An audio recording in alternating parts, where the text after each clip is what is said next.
6 Crows.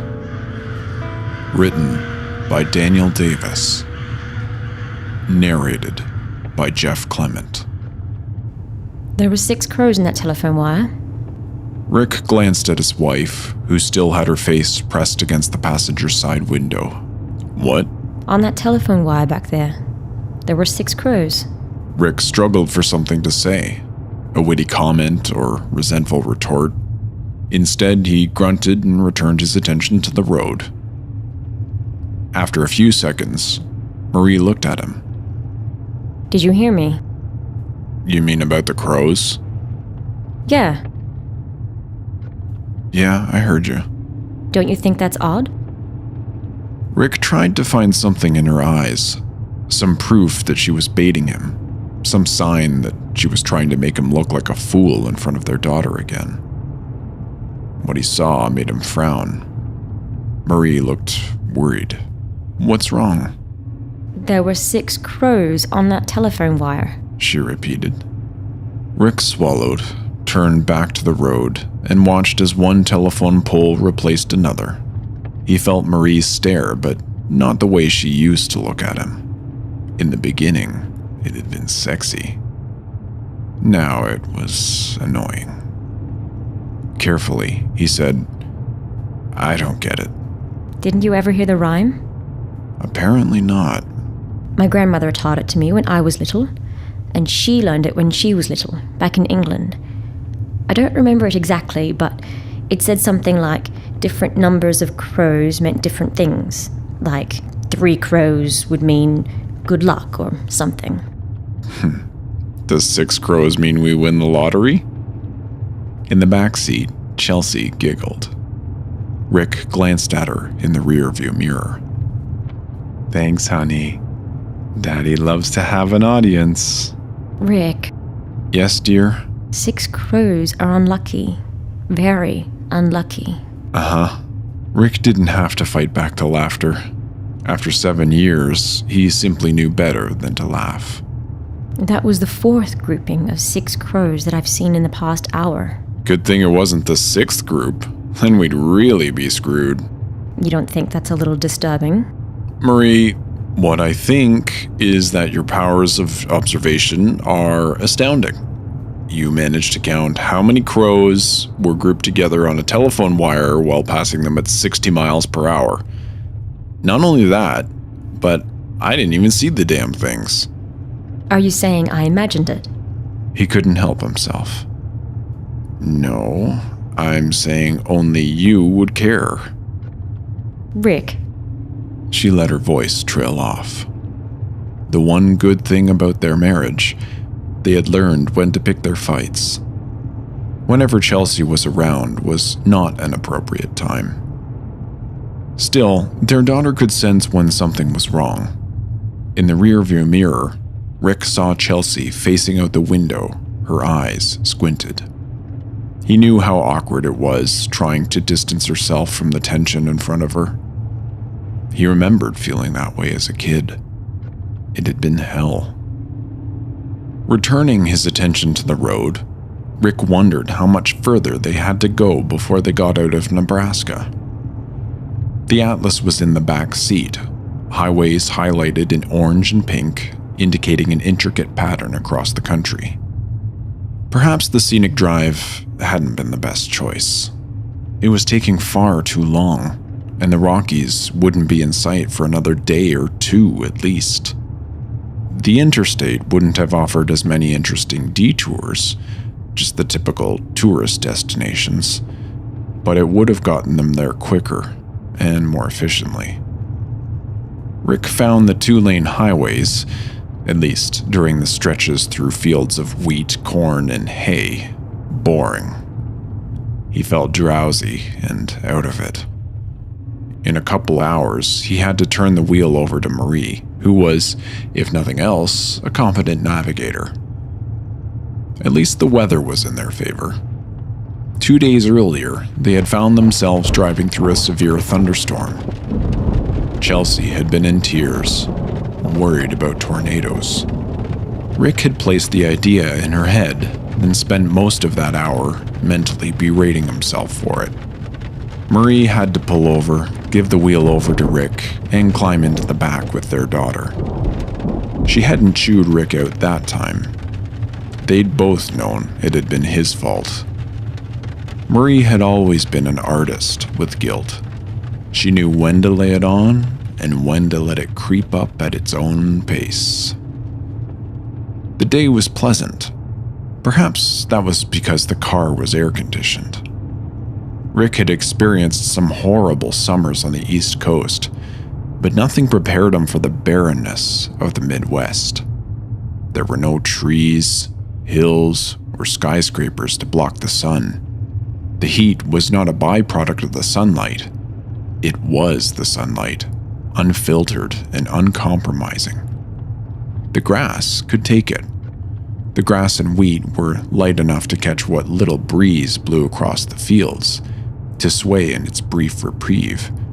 But a man standing out there would feel nothing but the blistering heat. We're in the middle of God's asshole, Rick thought, laughing. Marie's grandmother had been good for more than counting crows. She'd been a delightful dinner table conversationalist, with enough witticisms to start her own quotations dictionary. What's so funny? Marie asked. Rick noted that there was no hostility in her voice, only mild curiosity. Nothing, he said. He just got me thinking about Helen. Marie smiled. You hear that, Chelsea? Daddy's thinking of Grandma Miller. Grandma Miller, Chelsea said in a low, throaty growl, an imitation of a voice roughened by too many cigarettes. That'd be her, Rick said. She of the varicose veins and halitosis. what's that? You'll find out in a few years, sweetheart. We'll also have to Discuss hernias, hemorrhoids, crow's feet. Instantly, Rick regretted what he said. He glanced carefully at Marie. Yes, the amusement was gone from her face, but her smile remained. Do you remember her chicken and dumplings? Rick asked, rushing the words out faster than he should have. Good Lord, I could have lived off them, And her banana cookies. Chelsea said from the back seat. Yeah, those too.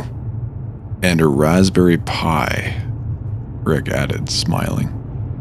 Marie winced. Ew. Hey, you liked it, I pretended to like it to make her happy. Marie said. I call BS, dear. You ate it with gusto. You stopped liking it when you tried out the recipe, Rick told her. She always said the main ingredient was love. Doesn't mean you should skimp on the salt, I just thought we should try eating a little healthier. Marie said. You didn't like the spare tire you were getting, remember? Sorry I don't make enough to afford a gym membership. Daddy, what's that? Rick glanced into the rearview mirror. Chelsea was pointing at the windshield. He looked forward. Rick slammed on the brakes at the sight of something shiny in the middle of the road. Shit! Rick jerked the steering wheel to the right.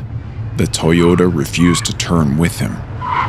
The car left the road, hit the gravel, and then drove headfirst into the ditch that separated the highway from the fields. The car came to a halt, the back bumper a couple of feet higher than the front. Rick stared out the windshield at the tall grass just a few feet in front of him, swaying back and forth. Damn it! He put the car in reverse. The wheels spun. Rick, He tried again. God damn it! Rick! He glanced at his wife. She placed a tentative hand on his shoulder. Honey, turn the car off. He stared at her for a moment, then did as she asked. He couldn't think of anything else to do.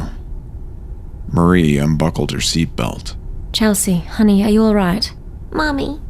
Rick ripped his seatbelt out of the buckle and turned around. Chelsea appeared to be okay. She was frightened, more so than she had been a couple days ago during the storm, but otherwise unharmed. Comfort was Marie's department. His wife had always been good with that. What the fuck was that? Rick! Jesus, I'm sorry. Marie, who had climbed into the back seat with their daughter, glared at him over Chelsea's tangled blonde hair. I don't know what it was. Maybe you should have been watching the road? Chelsea's crying kicked up a notch. Rick focused his attention at the hayfield.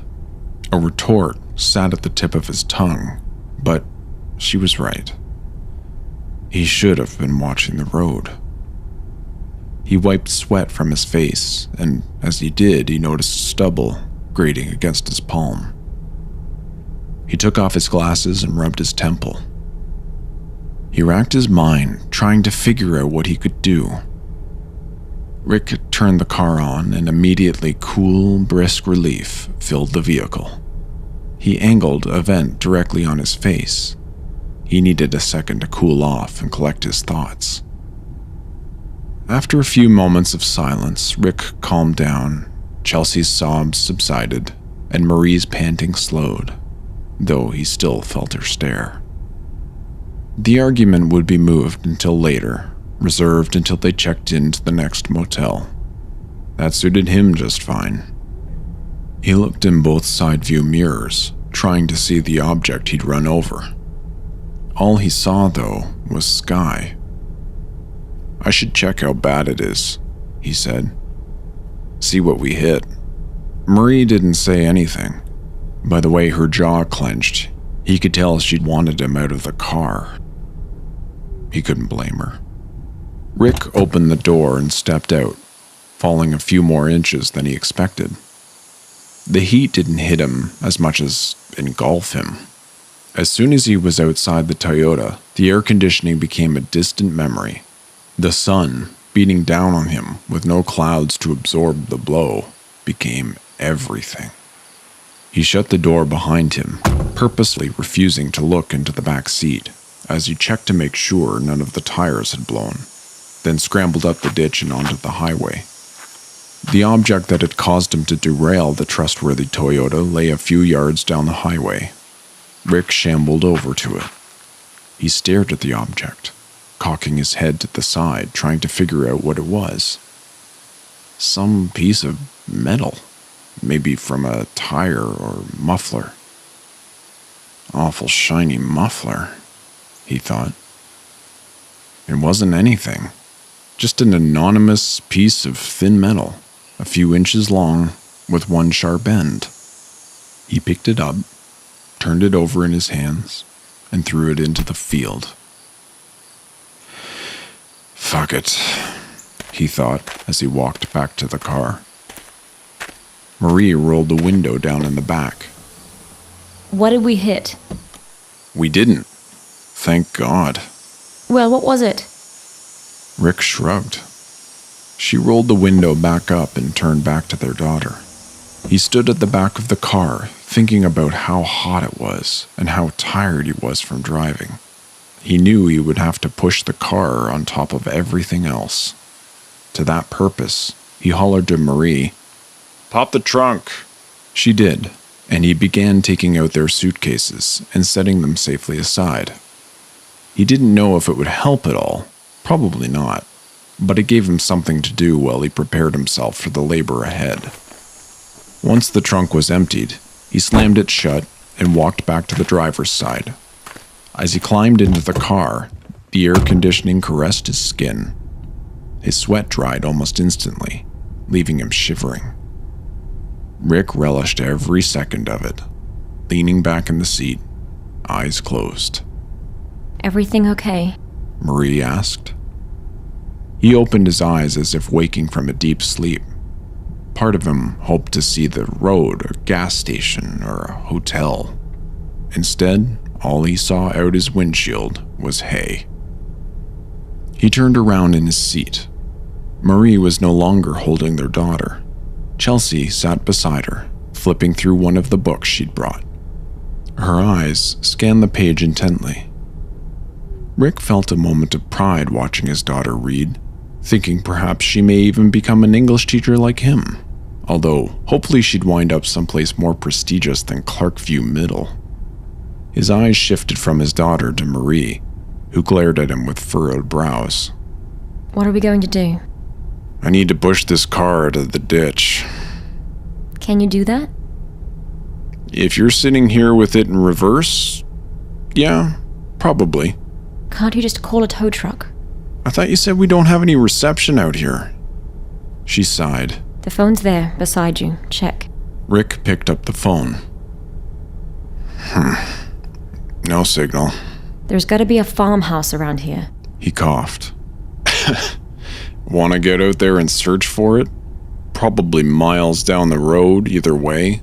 How about flagging someone down? How many cars do you remember us passing? I don't know. You can count crows, but not cars. I counted 4. That's 4 in the past 2 hours. This isn't a highway so much as it is a skid mark. We're alone out here. She smiled at him. It's scenic though, isn't it? Maybe Chelsea can go up the road and see if she can wave down a busload of cheerleaders or something. Chelsea giggled. Okay, Daddy. Rick smiled.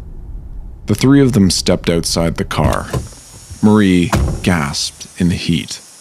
Rick was surprised how much his body seemed to have forgotten it so quickly.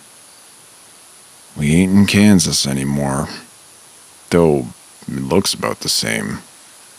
As Chelsea disappeared over the hill, Rick called out, "Make sure you ask those cheerleaders if they have any beer with them." Okay. She called back down, laughing. Marie turned to him. Out there in the sun, she looked her age. Not that she was old, neither of them were old, but she wasn't a young co-ed anymore either. She didn't have a 20-year-old's body or grace. Certainly no college girl had those crow's feet. The sunlight seemed to highlight the creases in her face, the imperfections in her skin. He figured it was doing the same to him, an equal opportunity humiliation. She pulled her hair back and let it fall limp against her shoulders. God, it's hot. You said it, Rick agreed. Marie looked up the road. She's okay up there, right? She's better than us, he nodded. We've got work to do. When I pound on the hood, throw it in reverse. Don't stomp on the pedal. Just let it down gradually. I want to see how this thing's going to react. Marie got in and closed the door. Rick heard the soft purr of the automatic window rolling down as he walked to the front of the car. He leaned against the hood, putting some force into it. The car rocked. The push would take a lot of time, and he would be far too exhausted to drive to the next town. Marie could, though, assuming that there even is a town. Of course there's a town, he muttered. Ready? She asked. Sorry, this fucking heat.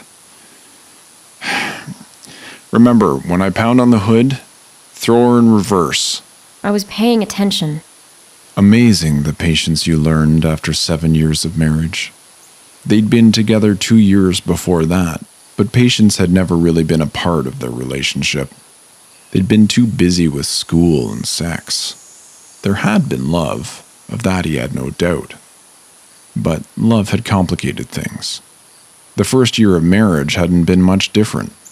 They'd lived together before tying the knot, so they became accustomed to each other's bad habits. Even when the baby came, things had been going strong. When had it gone downhill? After the move? Clarkview wasn't the city. They had agreed the city wasn't the place to raise Chelsea. That was one of the few things they still agreed on. But Clarksville wasn't exactly the suburban life that Marie had in mind. Maybe they would have been happier elsewhere. Rick couldn't come up with a specific moment when he realized his marriage was ending. It was as though he'd always known it, which wasn't true at all. As a kid, watching his parents' marriage fizzle, then explode, he'd promised he would never do the same thing. He would marry for life. And he had. He really had. He got his mind trailing, wiped sweat from his forehead, and slammed his palm onto the hood. After he heard the engine accelerate, he pressed his shoulder against the front grille. Marie put the car in reverse and revved the engine. The car moved an inch or two, but quickly settled back into place. Marie leaned out the window. You okay? Yeah. What? Yeah. Just give me a second. You really think you can push this thing up from here? Yeah, I can do it. Rick pounded on the hood and placed both hands against the grill of the car, wincing at the radiating heat. He pushed hard as Marie revved the engine, and the car moved a few inches, enough for him to step forward. He pushed again until his foot slipped in the grass and he fell. "Fuck!" he yelled as his cheek contacted the hot steel. Rick slid to the ground, grateful he didn't pull anything on his way. He rested against the bumper, breathing heavily. You okay? "I'm all right." "One more go?" he said as he stood and prepared to push once more. It actually took 3 more tries. Inch by inch, they maneuvered the vehicle into a better position. By the end of it, Rick stripped his shirt off and was covered in sweat and grime. Marie reversed the car the rest of the way from the ditch until the tires finally took hold and the car jerked backwards. As he climbed the small incline, Rick fell again, but this time softly into grass and dirt. Rick heard Marie exit the car and call for him again. Between the sun and the exhaustion from pushing, he wanted to lie there. But there was something different in the way she called his name. He sat up, waiting for her to come to his side of the road. "What is it?" Where's Chelsea? He stood and looked around. "She's not with you?" Marie's voice became panic-stricken. Why the hell would I ask where she was if she was with me? He watched her march toward the opposite side of the road and looked back. He stopped himself from running after her. Running would mean there was a reason to run. Once on the road, he saw Marie a few yards away, pacing back and forth across the highway, looking down the other side. "Chelsea?" Rick yelled. Chelsea? Marie repeated. Marie turned back to him, wild-eyed. They both took turns calling out Chelsea's name without a response. Finally, Marie snapped. Rick, where is she? Tears streamed down her face. "She was here!" Rick screamed. "She was right fucking here! Chelsea!" Come here right this instant! Panic won. Rick ran, rechecking everywhere, his eyes following the path of the hay. Did she get back in the car? Marie asked, hopeful. The car. Yes, she had to be in the car. He hadn't heard her climb back inside, but then he'd been exerting himself, pushing it out of the ditch. He hadn't heard the door open, that's all. Hadn't heard it close either. He simply hadn't noticed. And neither had Marie, but she'd been caught up in what they were doing too. They both took off in a run. Marie flung open the passenger door, screaming. Chelsea? Rick watched her lift her hands to her mouth and step back from the car. Oh my God. What? He ripped open the opposing door. She's not here. Rick opened the trunk and dropped to his knees, ignoring the pain that shot up as the hot pavement raised his skin. She wasn't under the car either. Chelsea Elizabeth Palmer, you come here right now! Marie yelled, fists balled to her sides. "Chelsea!" Rick took a deep breath and yelled again. "Chelsea!" He ran back into the middle of the road. No sign of her. Rick! The tone of her voice changed again. "What?" he said as he took a step towards her. Look! Rick followed where her fingers pointed, expecting to see Chelsea pop out of the grass, but instead, his eyes rested on a telephone pole with birds perched along the wires. Crows. He counted 6. 6 crows. God damn it, Marie! Rick lashed out, furious. Rick, that rhyme! He had to slow down before he lost his mind. His gaze shifted from the crows to the grass below. Rick's eyes narrowed as he stepped forward. Behind him, he heard her mumbling something, but he ignored it and moved on a little faster. There was a break in the hay. Small, but still visible. The edge was distorted as if something had broken through. After a moment of staring, he comprehended what he was looking at. A hole in the dried grass. And he saw something else, too. Rick ran, stumbling down the ditch and landing on his knees in front of the hay. Marie was immediately behind him. They both stared, but not at the hole. Rather, what was in it and all around the hole. What's that? She asked, her voice trembling. Rick didn't answer. He continued to stare at what he knew was blood. It's not hers. We're in the country. That blood could belong to anything. Except they were alone out here. And the blood was fresh. They moved towards the small entrance. Marie dropped down to her knees beside him. Rick barely noticed. He stared hard into the hole, noticing how it seemed like someone had been dragged into it. Signs of a struggle. The words resonated in his head for a moment. And then it all clicked. Chelsea's in there. If she's bleeding, she's alive. Rick pushed Marie aside and broke into a run. He parted the tall grass as he took each long, hard step. It was easy to tell where she'd been. The hay grass was trampled, disorderly, unkempt. There was a trail, a path cut through the field, more or less straight on. Worse than anything, he followed a path of blood, left like a trail of breadcrumbs. He didn't see Chelsea anywhere.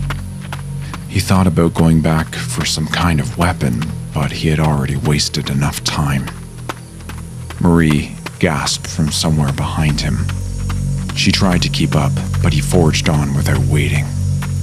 "I'll get her," he said, hoping she would have the wits to turn back and flag someone down. This can't be happening. Rick thought clearly enough to know that despite his panic, despite the time he was losing, he needed to move carefully. If he ran too fast, he might lose track of the path. He went on, one long stride in front of the other. Grass brushed at his arms, face, and chest. A grove of trees, 100 or so yards away, caught his attention. He couldn't tell from that far back, but figured it was where the trail led.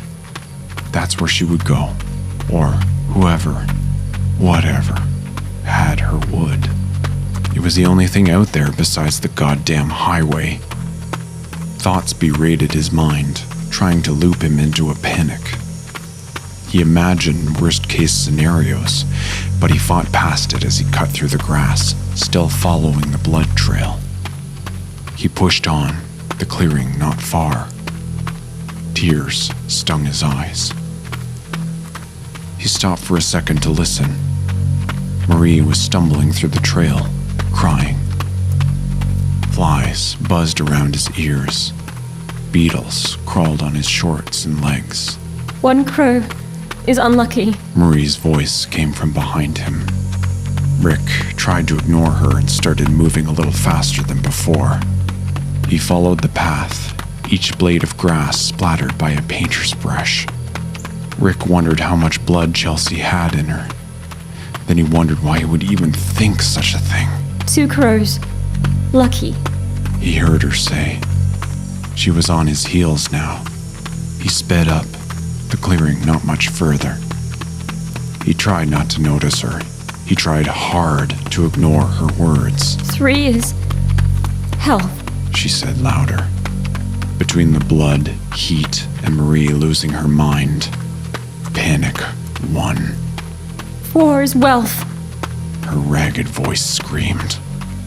Running was illogical. He needed to slow down. He needed to think. He needed to conserve his strength. But logic was a thing of the past. Logic did not belong beneath a sun that knew neither joy nor pity. Logic belonged in the air-conditioned safety of the Toyota, while his daughter tried in vain to ignore her parents' bickering. Logic belonged back on the East Coast, in a house that was coming apart at the seams. The field opened to a grove of trees, an oasis in the patchwork. Rick stumbled into it, and Marie collapsed on the ground beside him, half in and half out of the grassy hill. 5 is sickness, she managed to say. Marie regained her feet. Her breath was sharp and jagged. Rick saw she was staring towards the trees and followed her gaze to the center of the grove. Her gasps grew shriller until they petered out into half sobs. If it weren't for Marie, he wouldn't have seen the animal staring at them. It stood several yards away, beside a cluster of small trees grown thick together, its body tense, ready to attack. Rick didn't know if it was a jackal, wolf, or coyote, but he understood why his wife was hyperventilating. He knew as soon as he saw the canine. Blood coated its muzzle. Rick yelled. It was instinctive, primal, no conscious thought, just a buildup of air and a compression of the lungs. It must have been menacing enough, because the beast, a coyote, yes, it had to be a coyote, darted off in the opposite direction. The animal didn't make a sound as it dodged trees and exposed roots, its tan body disappearing like a shadow in the dark. Rick and Marie stood still, staring at where the coyote vanished. Images of the dog snatching his daughter from the road flashed through his mind. He took a step, knowing a pack of coyotes might be watching him from the shadows. Then he took another, and another. Each one cautious, each one forced by whatever willpower remained in his body. When Marie spoke again, he wanted to turn around and strangle her, to tell her she was a lying bitch, but all he could do was let the immensity of her words sink into his flesh like an anchor. 6 is death. Rick reached the spot where the coyote had been. He turned so he could see behind the trees and stared down. Then he crouched carefully and reached out a hand, but quickly brought it back to his side. He stared until tears blurred his vision. He looked away, blinking at a tree a few yards to his right. There, in the top few branches, were a bunch of crows, all of them seeming to stare at him with black, accusing eyes. Rick couldn't help it. He didn't want to.